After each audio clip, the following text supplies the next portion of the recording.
Hi everyone, my name is Raman Luthra. आज हम finance पढ़ रहे हैं। फाइनेंस के हम बेसिक टॉपिक और सबसे इम्पोर्टेंट टॉपिक के बारे में आज चर्चा करने वाले हैं। मैं कहूंगा कि फाइनेंस, पूरा फाइनेंस इसी पर्टिकुलर टॉपिक के ऊपर टिका हुआ है। इसको हम बोलते हैं टाइम वैल्यू ऑफ मनी। मतलब टाइम के डिफरेंस की वजह से जो मनी की वैल्यू चेंज होती है, आज हम उसको पढ़ने वाले हैं। पूरा फाइनेंस बेटा इसी टॉपिक के ऊपर है? इसका क्या मतलब है sir? Time value of money का क्या मतलब, मनी पे क्या असर पड़ेगा अगर टाइम ज्यादा या कम है? हम बताते हैं क्या। हम डिस्कशन स्टार्ट कर रहे हैं। Let's start a discussion on time value of money by taking a very simple scenario. हम छोटी सी बात कर रहे हैं, इसको हम पढ़ते हैं। If you are offered with the choice between having 10,000 today, आज आपको कोई 10,000 रुपए दे रहा है, और and having 10,000 at the future date. उन्होंने बोला या तो आज 10,000 ले लो या तो कोई फ्यूचर डेट पे आप 10,000 ले लो। आप क्या बोलोगे? हमें आज ही 10,000 रुपये दे दो। फ्यूचर का क्या पता? फ्यूचर का क्यों? उसमें रीजन क्या है, मेरी बात सुनो। अगर आप आज 10,000 रुपये लोगे तो आप उस 10,000 रुपये को कहीं पे इन्वेस्ट करोगे। इन्वेस्ट करोगे मतलब कोई बिजनेस में डाल दोगे। अगर बिजनेस में नहीं डालोगे, आप सेव करते, आपके पास टाइम नहीं है, आप क्या करोगे? वो 10,000 को उठाओगे और बैंक में जाके एफडी करा दोगे। आप कह रहे हो कि अगर मेरे को फ्यूचर डेट पे 10,000 मिलता तो मैं आज के दिन जो 10,000 मिला उसका इंटरेस्ट को गवा देता। समझ रहे हो बात? जो आज का 10,000 रुपए है, जो आज के 10,000 रुपीज है, वो फ्यूचर के 10,000 रुपीज के इक्वल नहीं है। क्यों नहीं है? अगर आपके पास आज 10,000 रुपीज है, आप इसको इन्वेस्ट करके फ्यूचर डेट तक कुछ इससे कमा लोगे। क्या कमा लेंगे? सर, हम इसमें इंटरेस्ट जो बैंक दे रहा है वो तो कमा ही लेंगे, हैं? हाँ। तो इस 10,000 की फ्यूचर वैल्यू, इस 10,000 की फ्यूचर वैल्यू 10,000 प्लस इंटरेस्ट जो आपको फ्री में मिलेगा, बैठे बैठे बिना कुछ काम करे मिलेगा। बात समझ में आती है? हाँ सर, ये जर्नी हमें पूरी कंप्लीट कराओ। ठीक है। If you are offered with choice between having 10,000 today, आज के दिन 10,000, या having 10,000 at a future date, you will usually prefer to have 10,000 now. अभी कभी 10,000 पे दे दो। Similarly, if a choice is between if the choice is between paying 10,000 now, आपको किसी को देने हैं 10,000, आपको बोल रहे कि ये तो आज 10,000 दे दो या तो फ्यूचर में 10,000 दे देना। आप क्या बोलोगे? हम फ्यूचर में देंगे, अभी नहीं दे रहे, अभी हमारे पास है नहीं, जुगाड़ नहीं है। ठीक है। इन्होंने क्या बोला? Similarly, if the choice is between paying 10,000 now और paying same 10,000 at a future date, you will usually prefer to pay 10,000 later. बात में आती है? It is simple common sense. In the first case scenario, जो हमारा first case था, उन्होंने बोला हमें 10,000 रुपए अभी दे दो, अर्ली दे दो, अभी के भी दे दो हमें, जिसको देने हैं। You can simply put that money in bank, हम बैंक में पैसे को डालेंगे और उस पर कुछ इंटरेस्ट अर्न करेंगे। ठीक है। सिमिलरली, सेकंड केस के अंदर जब हमें पेमेंट करनी है, हमें किसी को पैसा देना है, हम क्या बोलेंगे? तेरे को हम पैसा 1 साल बाद देते हैं। तो हमने जो 10,000 रुपये उसको 1 साल बाद देना है, हमने वो 10,000 की कुछ वैल्यू बैंक में डाल दी और उस पर इंटरेस्ट अर्न किया, उस पे इंटरेस्ट अर्न किया और 1 साल बाद हमने उसको दे दिया। बात समझ में आती है? Similarly in the second case, by deferring the payment, हमने जो पेमेंट को डेफर किया, you can earn interest by keeping the money in the bank. हमने उसके पैसे को अपने बैंक में रखा जिसको हमें पेमेंट करनी थी और उस पर हमने इंटरेस्ट कमा लिया। वाह, क्या बात है! यही टाइम वैल्यू ऑफ मनी है। Reason why money in the future is worth less than similar money today. Future में जो पैसा है, जो फ्यूचर में 1 साल बाद 1 करोड़ रुपए है, वो आज 1 करोड़ रुपए नहीं है। वो आज 1 करोड़ रुपए नहीं है। ऐसा क्यों है सर? हमें बताओ, इसका रीजन क्या है? प्रेफरेंस ऑफ प्रेजेंट कंजम्पशन, इसके 3 रीजन है। प्रेफरेंस ऑफ प्रेजेंट कंजम्पशन, हम कहेंगे हमें आज ही सब कुछ कंज्यूम करना है। Individuals have a preference of current consumption in comparison to future consumption. वो कह रहे हैं हमें आज ही सब कुछ दे दो, हमें आगे फ्यूचर का हमें को देखना नहीं, जो आज मिल रहा है आप उसकी बात करो। In order to forego the present consumption for a future one, they need a strong incentive. They need a strong incentive. अगर हम आज कुछ छोड़ रहे हैं, अगर हमें फ्यूचर में वो चाहिए, तो हमें एक स्ट्रॉन्ग इंसेंटिव चाहिए उसके लिए। मतलब अगर आज हम जो भी इन्वेस्टमेंट्स करते हैं, आज अगर हम जो भी इन्वेस्टमेंट करते हैं, हम ना पैसा जो अपना सेव करते हैं, वो हम अपने फ्यूचर को सेव करने के लिए करते हैं, ताकि हमारा जब हम थोड़े से बूढ़े हो जाए तो हमारे पास कुछ कैपिटल हो। तो वो एक बहुत बड़ा इंसेंटिव है, इसलिए आप सेविंग करते हो। ठीक है। Say for example if the individual present value preference is very strong then he has to offer a high incentive to forgo it like a higher rate of interest and vice versa. इन्होंने बोला जिसको भाई आज consume करना है तो उसने जिसने सोच लिया मेरे को आज ही पैसा चाहिए, मेरे को आज ही अपने पास रखना है और आज ही घूमने फिरने जाना है, उस पैसे से मस्ती मारनी है, तो उन्होंने बोला कि उसके लिए एक वेरी हाई इंसेंटिव चाहिए, उसको मनाना पड़े कि तू फ्यूचर के अंदर ये पैसा ले लियो। समझ में आ रही है बात? हाँ। Second point, inflation. इन्फ्लेशन आपका पैसे पे क्या इफेक्ट डालता है? अगर आपके पास आज कुछ पैसा है और इस कंट्री में बहुत इन्फ्लेशन हो रही है, अगर कहीं ना कहीं इन्फ्लेशन हो रही है जिस भी कंट्री के अंदर, वो कहेंगे कि पैसे की इन्फ्लेशन जब होती है तो हमारे पैसे की वैल्यू गिरती है। हमें आज पैसा मिला, उसकी वैल्यू में पता है कि आज क्या है, फ्यूचर में जाके अगर हमें पैसा मिलेगा और इन्फ्लेशन ज्यादा है तो ये फ्यूचर के पैसे की वैल्यू कम हो जाएगी। समझ में आती है? हाँ सर, हम पढ़ते हैं। Inflation means when prices of things rise faster than they actually should. जो चीजों के प्राइस, जो प्राइस है, जो मतलब गुड्स का सामान है, वो बढ़ रहा है, बढ़ रहा है, बढ़ रहा है। हमारे को अगर फ्यूचर में कोई पैसा देगा तो प्राइसेस कितने बढ़ गए होंगे हमारे गुड्स के, और पैसा में वो 1 करोड़ ही दे रहा है। हाँ। Inflation mean when the prices of things rise faster than they actually should. When there is inflation, the value of currency decreases over time. जो हमारी करेंसी की वैल्यू वो डिक्रीज होती है अगर इन्फ्लेशन होता है। If the inflation is more than the gap between value of money today, जो आज का पैसा है, to the value of money future is more, इसका गैप उतना ही ज्यादा होगा। अगर इन्फ्लेशन बहुत ज्यादा है तो हमारा आज का पैसा और फ्यूचर का में जो पैसा मिलना है उसका जो गैप होगा वो बहुत ज्यादा होगा। So greater the inflation greater the gap, future value और प्रेजेंट वैल्यू, उसका गैप उतना ही ज्यादा होगा अगर इन्फ्लेशन ज्यादा है तो। ठीक है। हाँ। Third point, risk. Risk of uncertainty. सबसे बड़ी बात है कि क्या पता हमें फ्यूचर में जो बोल रहा है पैसा देगा वो दे या ना दे, वो यस बैंक निकले कह रहा पैसा ही नहीं है। ठीक है। Risk. Risk of uncertainty in the future lowers the value of money. हमें पता नहीं आगे का, आप आज दे दो, रिस्क है, हमें आज चाहिए, तो इसलिए टाइम वैल्यू का कॉन्सेप्ट है, टाइम वैल्यू ऑफ मनी है। Say for example non receipt of payment, uncertainty of investors life or any other contingency which may result in non payment or reduction in payment। क्या पता आगे जाके मेरे को पैसा डूब जाए, मिले ना मिले, तो मैंने बोला मेरे को आज दे दो। तो ये तीनों बातें आई। First, preference for present consumption, second inflation, and third risk.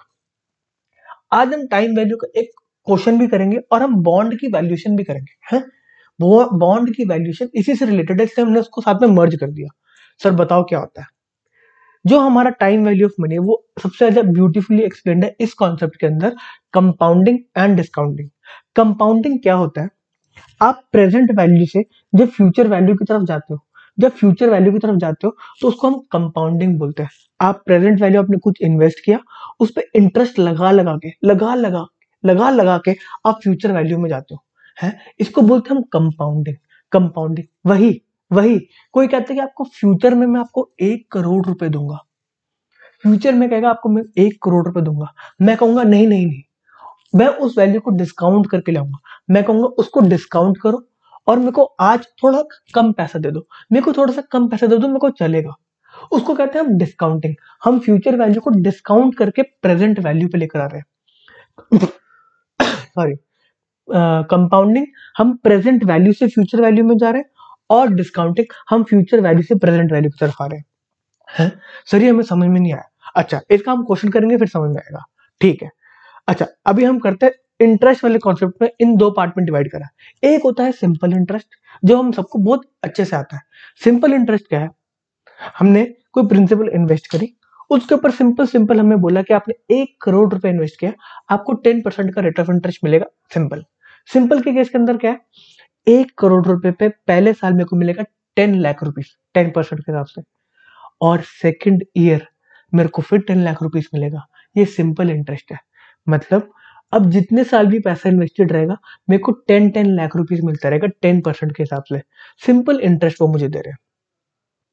On the other hand compound interest में क्या होता है कि पहले साल आपने जो 1 करोड़ रुपए दिया उसके ऊपर आपको 10 लाख का इंटरेस्ट मिलेगा, और सेकंड ईयर पे आपको 1 करोड़ रुपए भी इंटरेस्ट मिलेगा 10%, प्लस फर्स्ट ईयर में जो 10 लाख आपको इंटरेस्ट मिला उस पे भी इंटरेस्ट मिलेगा। ओहो, इंटरेस्ट पे भी इंटरेस्ट, इसको बेटे कंपाउंडिंग बोलते हैं। कंपाउंडिंग हो रहा है, कंपाउंड हो रहा है, धीरे धीरे बढ़ता जा रहा है, बढ़ता जा रहा है। समझ में आ रही बात? हाँ, हमें सर इसकी डेफिनेशन बताओ। कंपाउंडिंग इंटरेस्ट हमें बहुत अच्छा लग रहा है, ठीक है। पहले हम सिंपल इंटरेस्ट की डेफिनेशन पढ़ते हैं, फिर कंपाउंडिंग इंटरेस्ट की पढ़ते हैं। Simple interest, it may be defined as interest that is calculated as a simple percentage of a original principal amount. Please note that the formula of calculating simple interest. इसमें क्या बोला, इसने बोला please note the word original. इसका क्या मतलब है, it may be defined as interest that is calculated as simple percentage of original principal amount. जो हमने स्टार्टिंग के अंदर प्रिंसिपल अमाउंट दिया था उस पे इंटरेस्ट की कैलकुलेशन हो रही है, ठीक है। हाँ, इसके अंदर एस आई सिंपल इंटरेस्ट के बारे में क्या लिखा गया, simple interest is equal to P zero. P zero है हमारा ओरिजिनल का प्रिंसिपल अमाउंट, ठीक है। इसके ऊपर उन्होंने लिखा क्या, इंटरेस्ट का रेट है आई, और एन कितने नंबर ऑफ ईयर या नंबर ऑफ पीरियड, ठीक है। S I represent simple interest, PO original principal पे 1 करोड़ रुपए पे हमें कितना मिला, हमें इंटरेस्ट मिला 10% के हिसाब से। कितने बेटे, 5 साल के लिए। 5 साल के हिसाब से बेटे कितने हो गए, 50 लाख रुपए का आपको इंटरेस्ट मिला, ठीक है। 50 लाख रुपए का इंटरेस्ट मिला। अब पढ़ते कंपाउंडिंग इंटरेस्ट के बारे में। If interest is calculated on original principal amount, it is simple interest.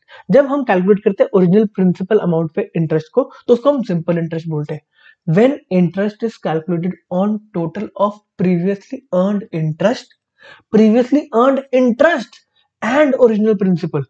इन्होंने दो बात को बोला, ओरिजिनल प्रिंसिपल पे तो आपको इंटरेस्ट मिलेगा ही, plus total of previously earned interest पे भी इंटरेस्ट मिलेगा।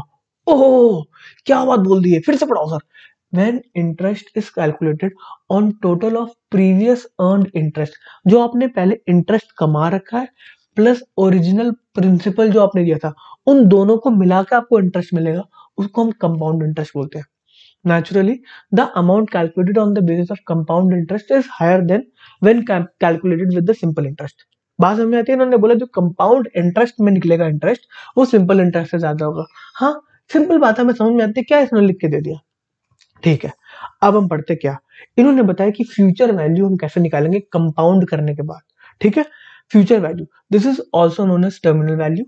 The accrued amount F V N on the principal P after N payment period that is I, rate of interest per payment period is given by. हमें कुछ समझ में नहीं आया इन्होंने क्या लिखा, हम सीधे फॉर्मूले की तरफ जाते हैं। फॉर्मूला लिखा है फ्यूचर वैल्यू, एफ वी समझ में आता है, फ्यूचर वैल्यू हमें समझ में आता है, और इधर इन्होंने लिखा एन, फॉर एग्जाम्पल 5 ईयर्स के बाद। फ्यूचर वैल्यू 5 साल के बाद क्या होगी, वो ये पता करने का क्वेश्चन हमें क्या कहता है, फॉर्मूला कह रहा है। हमने बोला वो कैसे निकलेगा, तो उन्होंने बोला पी जीरो हम इस फॉर्मूले को एक्सपैंड करेंगे। पी जीरो मतलब हमने जो इन्वेस्ट किया, हमने जो स्टार्टिंग अंदर पैसा दिया, ठीक है, उसके ऊपर उन्होंने बोला आप इंटरेस्ट लगाओ 1.10। बेटा समझ में आता है, 1.10 का मतलब है ये 10% से बढ़ा दिया, 10% से आपने वैल्यू को बढ़ा दिया। समझ में आई बात, ये फर्स्ट ईयर हुआ। अब सेकेंड ईयर इन दोनों अमाउंट को फिर से आप इंटू करो 1.10। ओहो, अब थर्ड ईयर बेटा आप फिर इन तीनों अमाउंट को, प्रिंसिपल को, इस इंटरेस्ट को इंटू करो 1.10 से।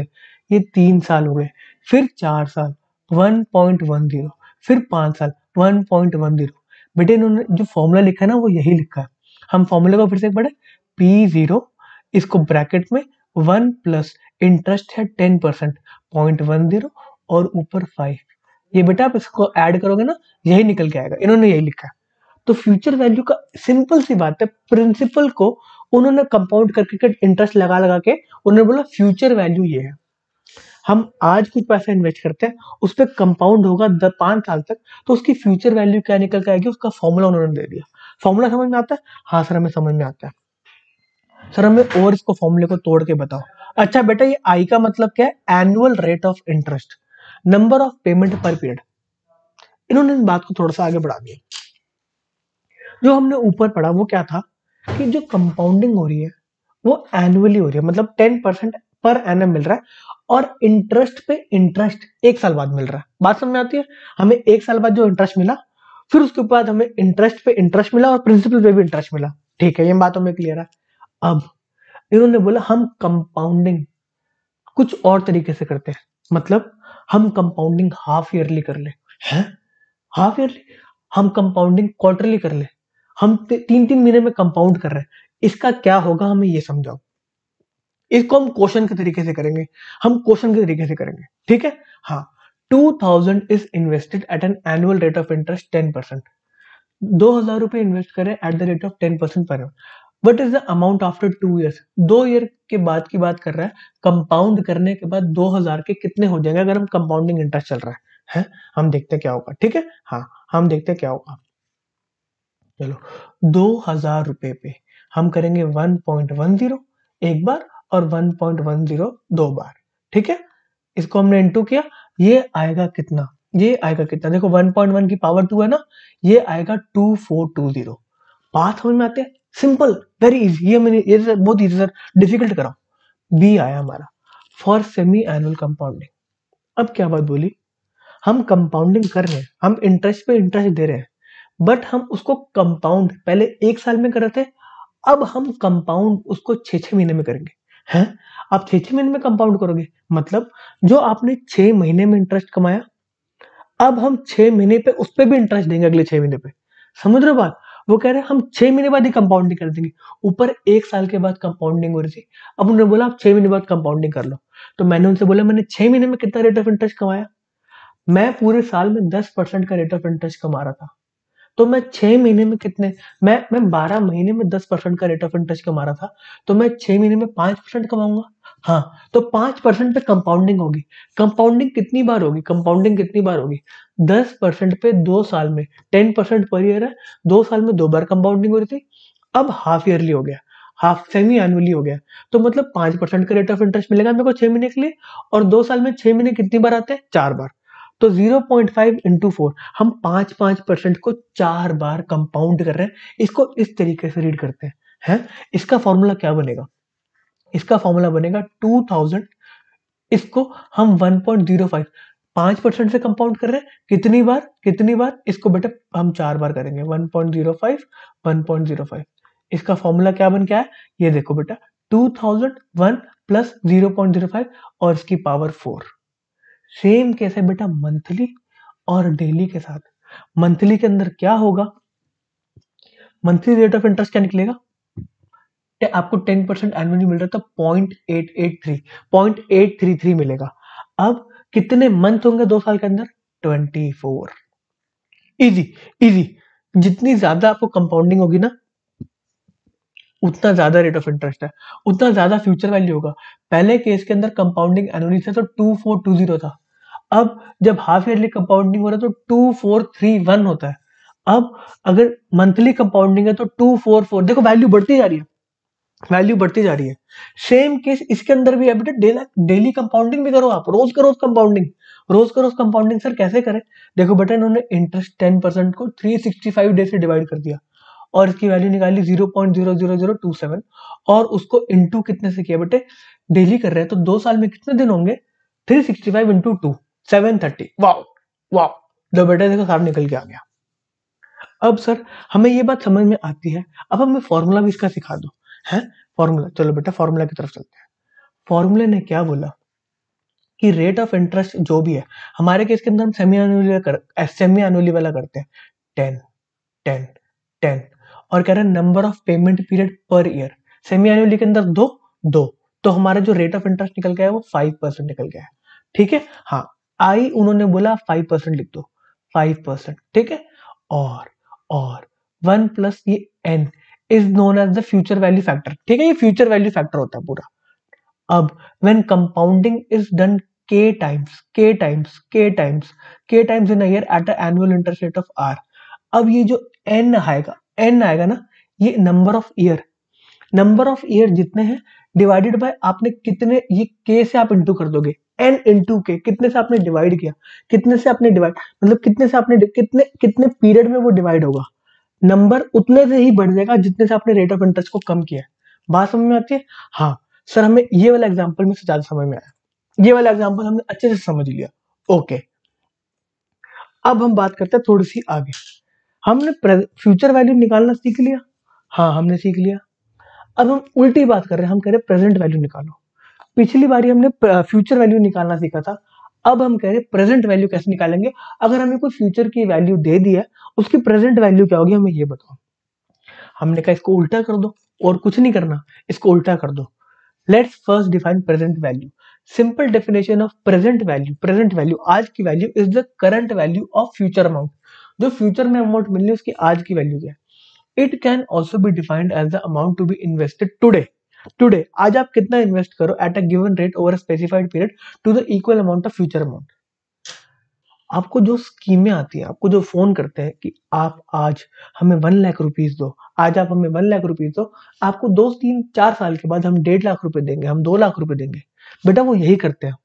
वो क्या करते हैं, आपको आज प्रेजेंट वैल्यू देते हैं, उस पर इंटरेस्ट लगा लगा लगा के आपको फ्यूचर वैल्यू कि आपको 10 साल बाद करोड़पति बना देंगे। वो यही फॉर्मूला यूज करके बनाते हैं। हाँ, प्रेजेंट वैल्यू का फॉर्मूला क्या होगा। हमने जो पिछला में कंपाउंडिंग की थी उसका उल्टा करेंगे हम। क्या करेंगे उल्टा सर, उल्टा कैसे करेंगे हम इसको आप ये बताओ। जो भी फ्यूचर वैल्यू दे रखी होगी, जो भी फ्यूचर वैल्यू दे रखी होगी, उसको हम पहले हम इंटू कर रहे थे इंटरेस्ट से, अब हम डिवाइड कर देंगे। और क्या करेंगे सर, पिछले वाले एग्जाम्पल से कोई करके दिखाना। हाँ, हम ये 2420 मान के चले कि 2 साल बाद की फ्यूचर वैल्यू है, उसको हम डिवाइड करके प्रेजेंट वैल्यू लेकर आ रहे हैं। 2 साल बाद 2420, ठीक है। 2 साल बाद 2420, हमने कहा ये 2 साल बाद हमें मिलने हैं, तो इसकी प्रेजेंट वैल्यू कितनी होगी। हमने इसको डिवाइड किया 2 साल बाद ना, तो बेटा इसकी पावर टू प्रेजेंट वैल्यू निकल के आ गई 2000। वाह वाह, परफेक्ट, यही है।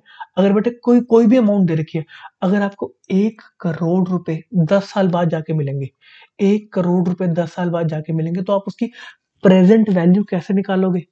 1.1 डिवाइड बाय इसकी पावर 10, इसकी पावर 10। बात समझ में आती है, उतने से हम उसको डिवाइड करके ले आएंगे। सर हमें समझ में आती है, हमें फॉर्मूला फिर भी बता दो। देखो बेटा, F P future value 1 plus interest into N, जो हमारे पीरियड है। Future value of N year, hence I हमारा rate of interest per annum, N number years for which discounting is done. जितने भी साल के बाद उसका डिस्काउंट करके आज की वैल्यू लेकर आ गए। बात समझ में आती है। हाँ हमें समझ में आती है। एक क्वेश्चन कराओ सर बढ़िया सा। अच्छा, what is the present value of 50,000 to be received after 10 years at the rate of। ओहो बेटा, 10 साल बाद 50,000 रुपए लेने हैं।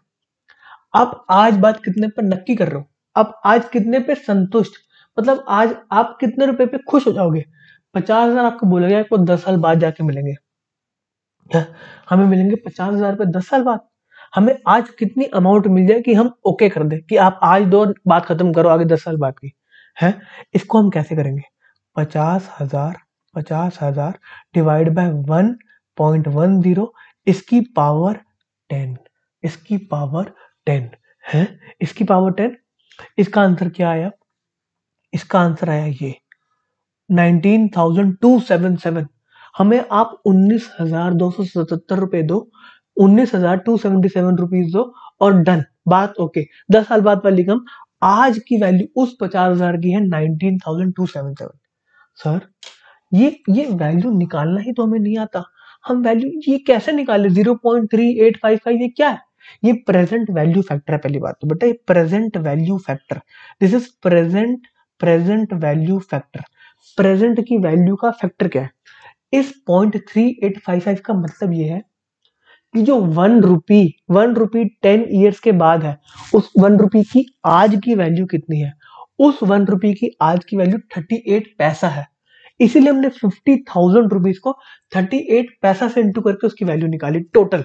1 रुपए की वैल्यू का 38 पैसा है, तो 50,000 रुपीज की वैल्यू कितनी होगी आज, उसको इंटू करो 19,000। सर हम पेपर में कैसे करेंगे ये, हमें साइंटिफिक कैलकुलेटर में बोला गया करने के लिए। अच्छा बेटा मैं बताता हूँ, साइंटिफिक कैलकुलेटर की तरफ चले हम। हाँ मैंने ऑनलाइन एक साइंटिफिक कैलकुलेटर देखा, हम उसमें क्वेश्चन करते हैं। ठीक है सर, बताओ सर साइंटिफिक कैलकुलेटर। ये हमने 50,000 लिखा, दिख रहा है बेटा 50,000 आ गया। हाँ 50,000 आ गया। अब हम इसको डिवाइड करेंगे, डिवाइड, ब्रैकेट ब्रैकेट ब्रैकेट, इसको हमने ब्रैकेट में करा 1.10। ओह, इसकी पावर कितनी होनी चाहिए, ये हमने पावर का साइन किया, इसको हमने इंटू किया 10, 19,277। ओहो देखो बेटा, बात एकदम मैच कर गई, बात एकदम मैच कर गई, थोड़ा सा फर्क है बट बात एकदम मैच कर गई। समझ में आई बात? बात समझ में आई? यही है। अच्छा बेटा, मैंने साइंटिफिक कैलकुलेटर अपनी लाइफ में यूज नहीं किया, मैंने नॉर्मल कैलकुलेटर से किया है। तो अगर इसका कोई बेटर तरीका कराने का तो आप प्लीज कमेंट करना, मैं उसके ऊपर भी कोई ना कोई वीडियो बनाऊंगा। मोटी मोटी बात सर हमें समझ में आती है, डिस्काउंटिंग भी हमें समझ में आ गया है, कंपाउंडिंग भी समझ में आ गया है। अगर हमें नहीं समझ में आई तो हम आपको छोड़ेंगे नहीं, हम कमेंट की झड़ी लगा देंगे। अब बात यहाँ पे खत्म होती है प्रेजेंट वैल्यू और फ्यूचर वैल्यू की। अब हम कर रहे हैं बॉन्ड वैल्यूएशन। हम यही कॉन्सेप्ट को बॉन्ड वैल्यूएशन में लगाएंगे। पूरा फाइनेंस इस पर टिका हुआ है, तो हर जगह ये फॉर्मूला लगना है। सर बॉन्ड की वैल्यूएशन क्या होगी, आप ये बताओ। हम बॉन्ड की बात कर रहे हैं, हमें बॉन्ड में मिलेंगे इंटरेस्ट और हमें पेमेंट। अगर आज हमने कोई बॉन्ड में पैसा लगा दिया, हमने किसी को पैसे दे दिए बॉन्ड में, ले भाई 10 लाख रुपीस ले लो। अब वो बॉन्ड का जो मालिक है, जो कॉर्पोरेट है जिसने हमें बॉन्ड दिया, वो हमें क्या देगा? हमें वो हर ईयर इंटरेस्ट देगा, जैसा भी हिसाब होगा। क्या पता मंथली दे दे, क्या पता half yearly they they, but हम इजी क्वेश्चन लेके चल रहे हैं। वो कह रहा है मैं आपको हर साल इंटरेस्ट दूंगा और 10 साल के बाद मैं ये बॉन्ड को रिडीम कर दूंगा। मैंने कहा परफेक्ट, आप बढ़िया बात कर रहे हो। अब हम उसकी बॉन्ड की वैल्यूएशन निकाल रहे हैं। बॉन्ड की वैल्यू आज क्या, हम उसकी बात कर रहे हैं। हमने लिखा, अब हम बेटे जो फ्यूचर में हमें पैसा मिलने वाला है, हम उसको डिस्काउंट करके आज लेकर आ रहे हैं। बात समझ में आती है? हम फ्यूचर में जो पैसा मिलने वाला है उसको डिस्काउंट करके आज लेकर आ रहे हैं, तो उसकी वैल्यू क्या होनी चाहिए? इंटरेस्ट हमें 1 साल बाद मिला, कितने का? 1 लाख रुपए का। ये सेम रहेगा जो फेस वैल्यू पे होगा, 1-1 लाख रुपए का इंटरेस्ट मिल रहा है। ठीक है, इसका अब इसके अंदर मेन बात ये आई, K D, cost of debt. Cost of debt क्या होगी? कंपनी ने जो हमें बॉन्ड इशू किया, उसने 10% इशू कर दिए। 10% बोला तो वो 10% इंटरेस्ट दे रहा है। बट मार्केट में हमारे लिए कॉस्ट ऑफ डेट क्या है? हमारे लिए क्या होगी? हम कहेंगे हमें बैंक 8% दे रहा है, 8% दे रहा है, और हमें ये वाला जो बॉन्ड इशू कर रहे हैं हमें 10% दे रहे हैं। तो हमने कहा इस बॉन्ड की वैल्यू ज्यादा है, ये बॉन्ड ज्यादा अट्रैक्टिव है, ज्यादा रेट ऑफ इंटरेस्ट दे रहा है। तो हम इसकी वैल्यू कैसे निकालेंगे? हम बेटा इसको डिवाइड करेंगे। हम इसको डिवाइड करेंगे किससे? 1.08 से। 8% हमारी डेट की कॉस्ट है, बट हमें पैसा ज्यादा मिल रहा है। हमने कहा इससे इसको डिवाइड कर लो। ऐसे ही नेक्स्ट ईयर हमें फिर 1 लाख रुपए मिल गए, और हमने इसको डिवाइड कर दिया 1.08 पावर 2। थर्ड ईयर में हमें फिर 1 लाख रुपए मिल गए, डिवाइड कर दिया हमने इसकी पावर 1.08 की पावर 3। ऐसे ही एंड में 5 साल में अगर रिडीम हो गए, हम 5 साल में एंड में क्या लिखेंगे? हमें 10 लाख रुपए भी मिले और रेट ऑफ इंटरेस्ट जो 1 लाख था वो भी मिला, और और हमने इसको डिवाइड कर दिया 1.08 की पावर 5। ये रिडम्पशन होगी सारी की सारी। यही बॉन्ड की वैल्यू है, इन्होंने बोला इंटरेस्ट जो आपको मिल रहा है, प्रेजेंट वैल्यू। ये तो आपको समझ में आ रहा है, प्रेजेंट वैल्यू फैक्टर है। इधर आ गया प्रेजेंट वैल्यू फैक्टर एन्युटी। ओह, प्रेजेंट वैल्यू फैक्टर एन्युटी, इसको बोलते हैं बेटा। इन सबको ऐड कर करके इन्होंने निकाला। इन्होंने एक ही बार इंटरेस्ट को ऐड किया, और ये इस वैल्यू को इन्होंने 1 लाख रुपए को लिया कॉमन, 1 लाख रुपए को लिया कॉमन, और फिर इन सब की वैल्यू निकालने लग गया वो। 1.08 की पावर 1 प्लस 1 डिवाइडेड बाय 1.08 की पावर 2 प्लस 1 डिवाइडेड बाय 1.08 की पावर 3, वो इसको ऐड करने लग गया। आपको प्रेजेंट वैल्यू एन्युटी फैक्टर की वैल्यू दी होगी क्वेश्चन के अंदर, तो आपको इंटरेस्ट जो मिल रहा है उसको पीवीएफए से इंटू करनी है, और आपको फ्यूचर वैल्यू जो आपको जो रिडम्पशन वैल्यू है उसको प्रेजेंट वैल्यू फैक्टर 1.08 की पावर 5 से इंटू करना है। बॉन्ड वैल्यूएशन यही है। जो आपको फ्यूचर्स में कैश फ्लो मिलेंगे, आप उसको डिस्काउंट करते करते आप लेकर आ रहे हो। पहले आपने 1 लाख रुपए को डिस्काउंट किया 1.08 से, फिर आपने दूसरे साल आपको 1 लाख मिलेंगे, आपने उसको डिस्काउंट किया 1.08 की पावर 2। आपको जो तीसरे साल 1 लाख रुपए मिलेंगे, आपने उसको डिस्काउंट किया 1.08 की पावर 3। और जो आपको जो रिडम्पशन होगा, उस पर टोटल अमाउंट को जो रिडीम होगा, जो आपका पैसा लिया था प्रिंसिपल वापस करेगा, प्लस आपको इंटरेस्ट भी देगा लास्ट ईयर। उसको हम डिवाइड करेंगे जो लास्ट ईयर का हमारा वैल्यू होगा, जितना भी है, चाहे 5 साल है, चाहे 10 साल है, चाहे जो भी है। ये फॉर्मूला वैसे ही डिफाइन किया है उन्होंने। बात समझ में आती है? हाँ सर, में बात समझ में आती है। अब हम थोड़ी सी और बात कर रहे हैं, थोड़ी सी इसी के अंदर और बात कर रहे हैं। अब हम बिजनेस ने, कंपनी ने क्या बोला कि आप हमसे 10% रेट ऑफ इंटरेस्ट पे ले लो, और मार्केट के अंदर मार्केट के अंदर रिक्वायर्ड रेट ऑफ रिटर्न भी वही चल रही है जो कंपनी कूपन रेट दे रही है। कूपन रेट होता है जो कंपनी कूपन दे रही है, मार्केट के अंदर रिक्वायर्ड रेट ऑफ रिटर्न भी वही है। मतलब कंपनी 10% दे रही है, ये 10% दे रही है 1 लाख रुपीज, कंपनी 10% दे रही है और मार्केट में रिक्वायर्ड रेट ऑफ रिटर्न भी 10% ही है। तो इसका मतलब है जो वैल्यू निकल के आएगी वो सेम होगी। Bond will sell at par. Bond में कोई कोई कोई कोई अट्रैक्शन ही नहीं है। अगर रिक्वायर्ड रेट ऑफ रिटर्न और कूपन, जो मार्केट में रिक्वायर्ड रेट ऑफ रिटर्न है और जो कूपन रेट कंपनी दे रही है वो दोनों सेम है, तो bond will sell at par. Bond में कोई अट्रैक्शन नहीं है। बट जब रिक्वायर्ड रेट ऑफ रिटर्न, हम थर्ड केस में जा रहे हैं, कूपन रेट ज्यादा है, कंपनी हमें ज्यादा पैसा रेट कूपन दे रही है और मार्केट में रिक्वायर्ड रेट ऑफ रिटर्न कम है और कंपनी ज्यादा दे रही है कूपन रेट, तो बॉन्ड हमेशा प्रीमियम पे सेल करेगा। ये जो ऊपर वाला एग्जांपल है बेटे, वो प्रीमियम पे सेल कर रहा है।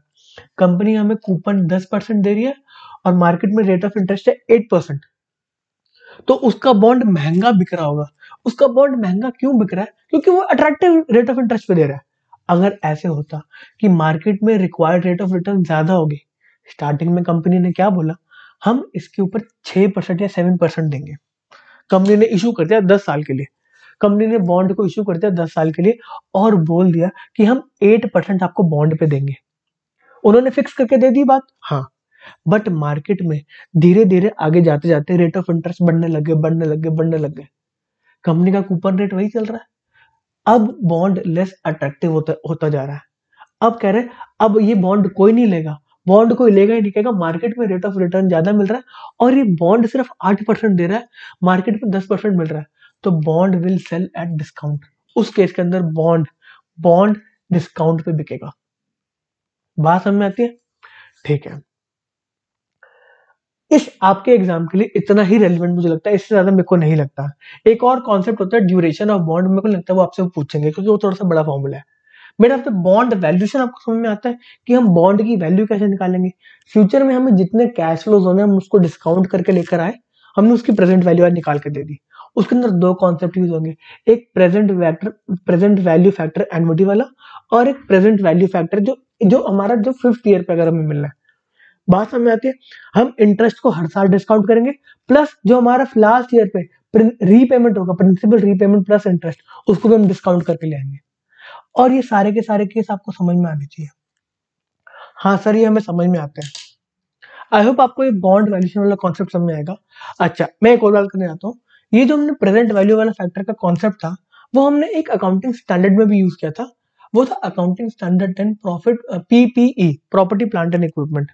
उस केस के अंदर हमने क्या किया था कि जो हमारा डीकमीशनिंग की कॉस्ट है 10 साल के बाद 20 साल के बाद, मैंने अपने लेक्चर्स में ऑयल रिग्स का एग्जांपल लिया कि उनको अगर डीकमीशन करके लेकर आना है 10 साल के बाद 20 साल के बाद, तो उतने का खर्चा, उसकी प्रेजेंट वैल्यू क्या है, उस प्रेजेंट वैल्यू को हम कॉस्ट में लेके जाते हैं। ठीक है, मैं बस बता रहा हूँ कि आप रिलेट कर सको। ठीक है, फाइनेंस हर जगह। ठीक है, आज के लिए इतना ही, हम मिलते हैं कुछ और लेक्चर्स पे आगे। बाय।